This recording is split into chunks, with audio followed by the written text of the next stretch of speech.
આપણે આગળના વિડીયોમાં વાત કરી કે સફળતા મેળવવા માટે આપણે પહેલી ફોર્મ્યુલા કઈ અપનાવવી જોઈએ, પહેલી કી આપણી શું છે.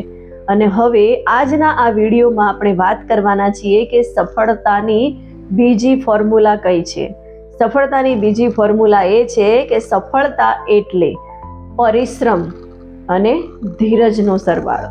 આ બંને ભેગું થાય ત્યારે આપણને સફળતા જરૂરથી મળે છે. તમે ઘણા લોકોને એવું કહેતા સાંભળ્યા હશે, અમે ખૂબ મહેનત કરીએ છીએ, પરિશ્રમ કરીએ છીએ, છતાં પણ સફળતા અમારાથી એક વેત છેટી જ રહે છે. અમારું નસીબ એટલું સારું નથી. મહેનત કરીએ છીએ પણ અમારી કોઈ કદર કરતું નથી. આવા મિત્રોની ફરિયાદમાં તથ્ય જરૂર રહેલું છે, પણ એ અધૂરું સત્ય છે. પરિશ્રમની સાથે સાથે મન અને બુદ્ધિનું પણ એટલું જ મહત્વ છે.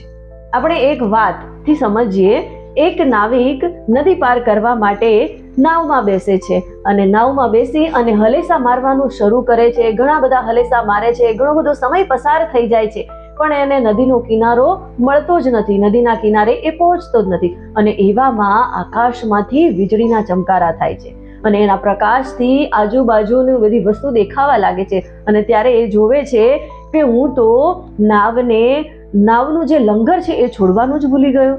તો તમે વિચારો, એને મહેનત તો ખૂબ કરી, ખૂબ પરિશ્રમ કર્યો, પણ એને સફળતા ના મળી.